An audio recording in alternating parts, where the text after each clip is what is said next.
So from our point of view, we are interested in learning more about how people work with CVs in bids today. So what their biggest pain points are and how they do this today. And potentially we can help them, but we would like to know more about how they work with CVs today. Erling, what a great question. You also asked a question about the biggest pain with CVs. I'm going to answer that before I talk a bit more generically about CVs.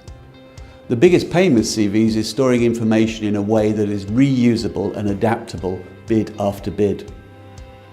CVs should change depending on who you're bidding to, because the different evaluators, the different decision makers are probably looking for different things in those same multi-capable people.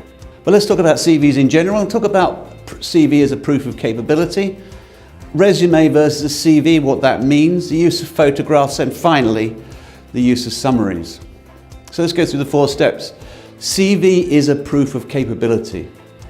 The same way of completing a project previously for building a bridge means you're probably able to build bridges into the future. It's the same with CVs. If someone's got a long track record, consistent track record of success of delivering a project, then they're probably going to be successful again. That's what we're looking for in a CV. And that's why I'm a big fan of resumes over CVs, because a resume tends to tell people what you've done rather than who you are. So what you've done is really important. And I don't care whether you call it a resume or a CV, but what I want to know is what information do I need to know as an evaluator, as a decision maker, that's relevant to what I'm trying to decide today about this person that you're putting forward. Photographs. This can have an upside and a downside. One of the awkward things about photographs is the way the human brain works. If I show you a photograph of someone, as you indeed see this image of me, the first time you saw the image of me, if you don't already know me, your brain made up a picture of me, what I am like, what my background is, what my experience is, who I am, whether you like me or whether you don't like me. That's what the human brain does, and that's one of the dangers with using photos in CVs. Well, we want to try and avoid that. So I have a rule of thumb, which is if the customer, the client, the decision maker, the evaluator has met the person, that is, they've formed an impression of that particular individual, why not include a photograph? But if they don't know them, then you might be opening up a well of problems about, well, I don't like the look of that person. I once had an experience of submitting a CV with a photograph on. The only photograph we could find of this particular project manager was his staff photograph from 10 years previously.